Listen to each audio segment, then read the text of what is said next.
Ya estamos en la audiencia del día de hoy. Nos acompaña el licenciado Washington Wanderpool. Él es abogado constitucionalista y estará con nosotros en la audiencia del día de hoy. Buenas tardes, buenas noches. Bienvenido al tribunal. Bienvenido al Tribunal de la Tarde, licenciado. Buenas ¿Cómo está noches. todo? Debo empezar por Susi Aquino, por supuesto, porque es la dama que nos Muchas acompaña gracias.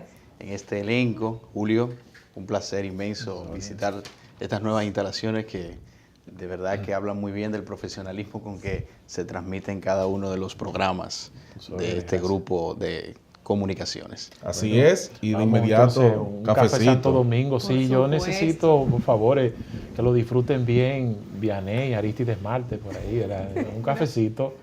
Y Susi también. Muchas gracias a Carla que nos y a trae este cafecito compartirlo todos con los días. nuestro invitado Washington Sí, Wanderpool. sí. Muchas gracias. ¿Verdad? Sí, claro. Mastique y trague, como dice. Tiene la por ventaja ahí. del cafecito que a veces calma los ánimos, ayuda a relajar a la Hemos persona. convocado a Washington Depur, Washington Wanderpool, perdón, Sí. abogado Sí. constitucionalista, para que hablemos, porque tenemos una ya aprobada Promulgada.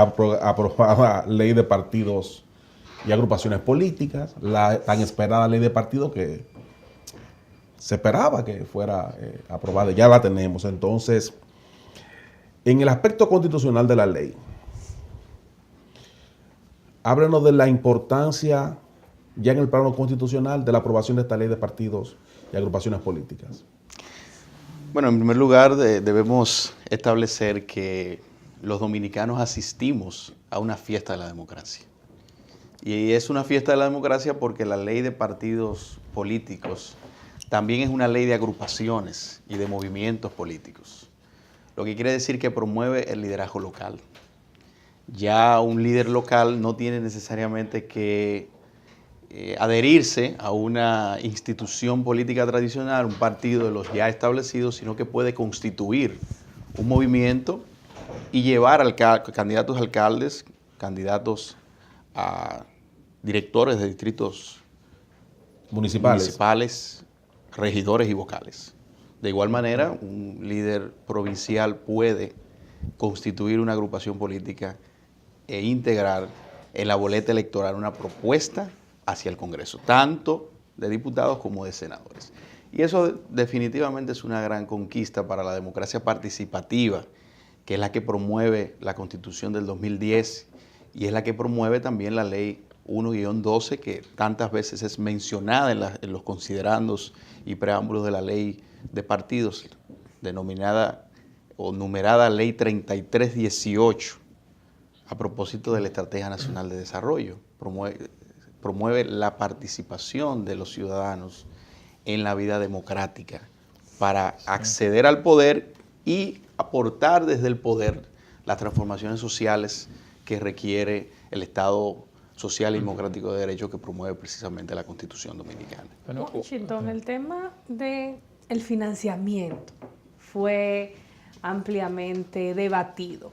Realmente ya en esta ley promulgada, ¿qué quedó en materia de financiamiento plasmado en esta ley? ¿Qué regulaciones? El artículo 47 de la ley prevé que el proceso de precandidaturas va a ser financiado por los partidos y agrupaciones políticas.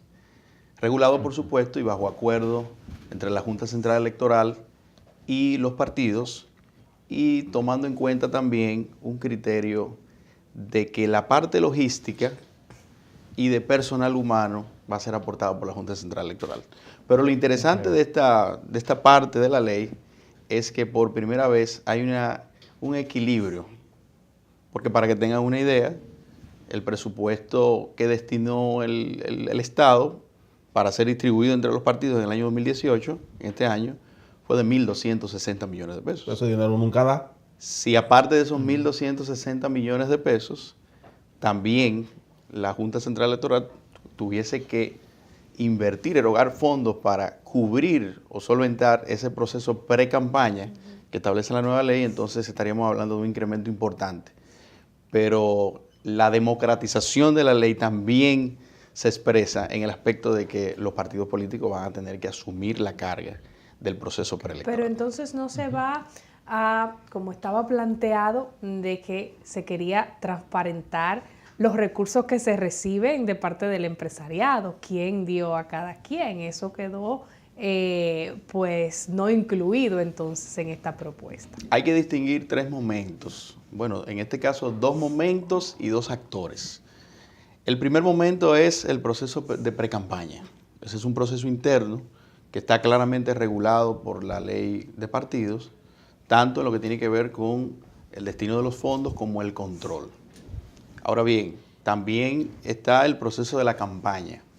En lo que respecta a la pre-campaña, ya hemos dicho que los fondos que se van a destinar al proceso de pre-campaña, sobre todo cuando los partidos se decanten por las primarias abiertas, va a ser cubierto por los partidos. Sin embargo, el proceso de campaña ya es otro momento del proceso electoral que necesariamente no está regulado por la ley, sino que tiene que regularse por medio de reglamento, como lo establece la misma ley. Entonces, los actores son el precandidato y el partido, o las agrupaciones y movimientos. Los precandidatos tienen que declarar no solamente los empresarios y personas físicas que aportan a la pre-campaña.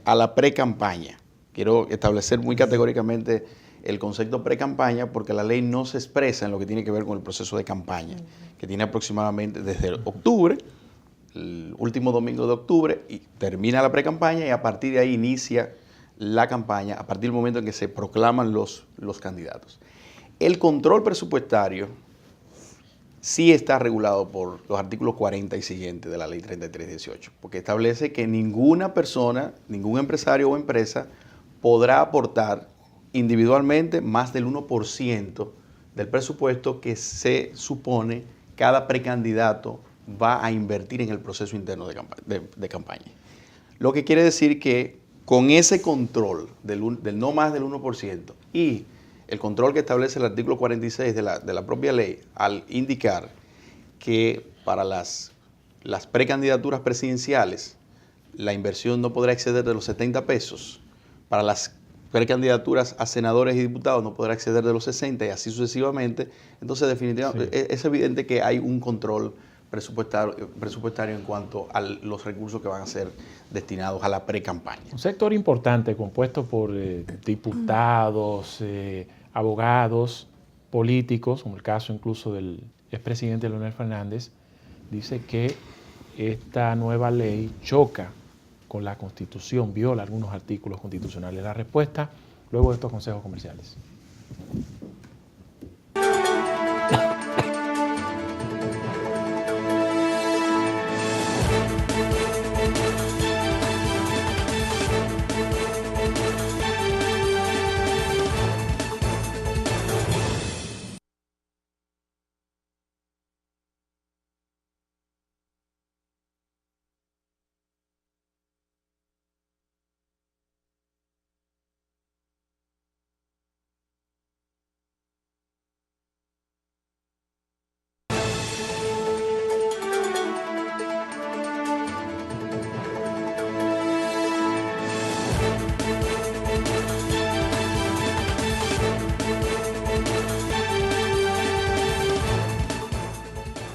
Bueno, dejamos pendiente la pregunta para el abogado Washington Wanderpool en relación a si la nueva ley de partidos políticos viola preceptos constitucionales. Sí, ciertamente es una pregunta engorrosa porque hay posiciones muy polarizadas en torno a la interpretación de la ley.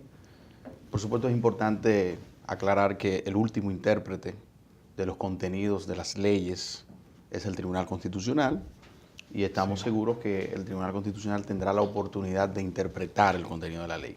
Se trata de una ley novedosa que fue discutida por cerca de 18 años en el Congreso, con caídas y levantadas, y al final tenemos una ley que no es perfecta, pero sí es la ley posible. Ahora bien, es una ley perfectible y ese proceso de perfeccionamiento indica que hay aspectos que tienen que ser reforzados. Nosotros académicamente hemos identificado algunos aspectos que requieren una revisión o una interpretación.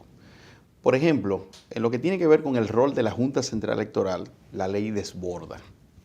¿Por qué desborda? Porque si revisamos las disposiciones del artículo 212 de la Constitución, la disposición constitucional deslinda la competencia de la Junta Central Electoral al proceso electoral.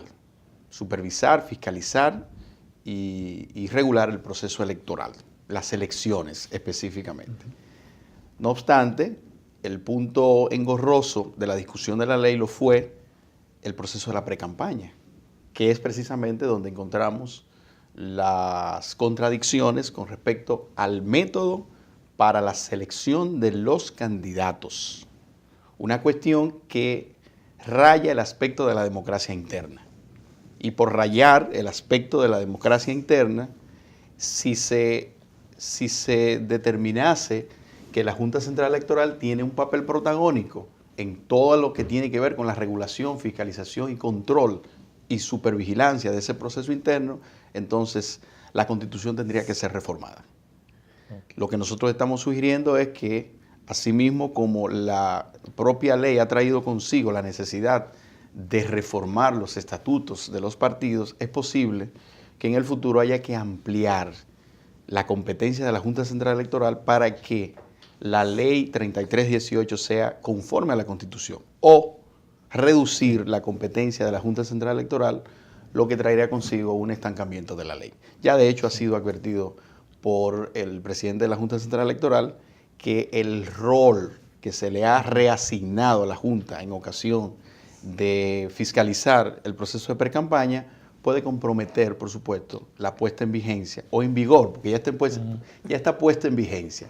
Pero una cosa es que entre en vigencia y otra cosa es que entre en vigor. Puede comprometer la entrada en vigor de la ley si no se reforman los estatutos y, por supuesto, si no se aprueban los reglamentos de aplicación que la propia ley exige que deben aprobarse para poder ejecutarse armoniosamente. ¿Qué establece la ley en cuanto a la personalidad jurídica de un partido político? De cómo perder esta. Y también, si nos puede explicar, para una persona poder lograr el reconocimiento de un partido, si se establece alguna diferencia con la pasada, con los pasados reglamentos. Así es. Bueno, los artículos 25 y siguientes, hasta el 30, hasta el 33 de la ley 33-18, establece todo un esquema regulatorio, ya no solo con respecto a los partidos políticos. Como decíamos al principio de nuestra intervención, aquí hay tres figuras con personalidad jurídica. Los partidos políticos con un ámbito de aplicación nacional, las agrupaciones políticas con un ámbito de aplicación provincial y los movimientos que tienen una cobertura y un ámbito de acción municipal.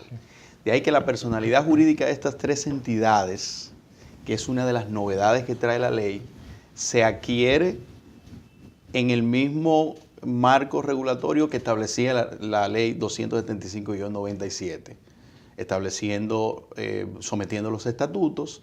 Hay que probar, demostrar que cada proyecto de partido, agrupación o movimiento político cuenta por lo menos con el 2% del electorado. Y en ese aspecto quisiera aclarar que ese 2% del electorado, y lo establece muy claramente el artículo 28, párrafo final, cuando se refiere a los movimientos y agrupaciones, debe interpretarse que es el 2% por lo menos del padrón electoral de la circunscripción, del ámbito de aplicación. Lo que quiere decir que si estamos ante un movimiento, un proyecto de movimiento político, hay que tomar en cuenta el padrón electoral del municipio en el que se pretende la incorporación de ese movimiento político. Lo propio ocurre con las agrupaciones políticas. Si se trata de una agrupación, entonces el padrón al que se refiere la ley es el padrón de la provincia en la que va a tener ámbito de aplicación esa nueva entidad política que la ley denomina agrupación política. Otro elemento importante que responde a tu pregunta es la pérdida de la personalidad. Y es que la pérdida de la personalidad, de acuerdo con la ley, está regulada por dos circunstancias. La primera circunstancia es que la agrupación, partido o movimiento político concurra en 2 ocasiones consecutivas a las elecciones y no adquiera por lo menos el 1% del electorado. Washington, el tema de las cuotas y el transfugismo político, brevemente, antes de finalizar, luego que desarrolles la pregunta que estabas respondiendo, ¿podría decirse que fue uno de los grandes logros de esta ley de partidos o no se hizo como se esperaba? Bueno, yo creo que sí. Yo creo que tanto la no duplicidad de la militancia partidaria como la imposibilidad de que en una propuesta de un partido, agrupación o movimiento exista menos del 40% de la cuota femenina y la cuota nunca de más del, juventud y nunca también más se del lograron. 60%, así como por lo menos el 10% de la cuota de juventud, que por supuesto incluye parte del 40% de la cuota femenina, porque los jóvenes también son hombres y mujeres. Creo que ha sido una gran conquista para la democracia participativa, por dos razones principales. Primero, porque tal y como tú denominabas, el transfugismo político desaparece con la aplicación de Ya la ley. los políticos macos van a desaparecer. ¿Cómo Macos Marco? porque viven brincando de un partido a otro. Ay, Dios mío. Que sí. El Continúe. transfugismo político es una figura tradicional que ha lacerado la democracia participativa porque no permite una nítida, pura y auténtica manifestación de la democracia, en el sentido de que un militante puede migrar en circunstancias y coyunturas, por cierto, de negociaciones internas que se dan entre los partidos, que acusan posibilidad de afectar o comprometer la suerte de determinados candidatos, pero ya con la ley 3318 no es posible, porque la sola manifestación en medios de comunicación de expresiones que vayan en contra de algún candidato o de la filosofía de un partido constituye la renuncia tácita. Sí, de ese brevemente, militante. las discusiones políticas de si abierto o cerrada en lo jurídico, lo que se aprobó fue realmente primarias abiertas o cerradas. O Lo que se aprobó híbrido. fue democracia interna de los partidos. Se respetó eso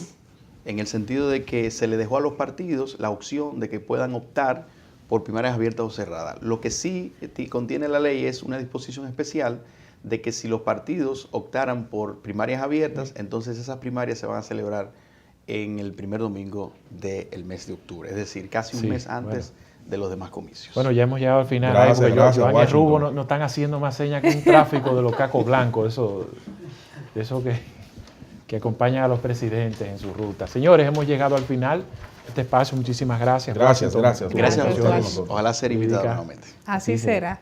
Bueno, ya, ¿verdad? Hemos justificado el salario mínimo por hoy, Susi, Vianey. Así Todo lo es, suficiente. nosotros nos No hable así, retiramos. usted gana muy por encima del salario mínimo y Susi y yo también. Tranquilízate, Vianney, será No, pero es que- hasta No. una próxima emisión del Tribunal Aquí se de paga la bien, Tarde, aquí se paga bien. donde les traeremos un programa con el mismo amor y con la misma calidad con el que les presentamos el del día de hoy. Bye.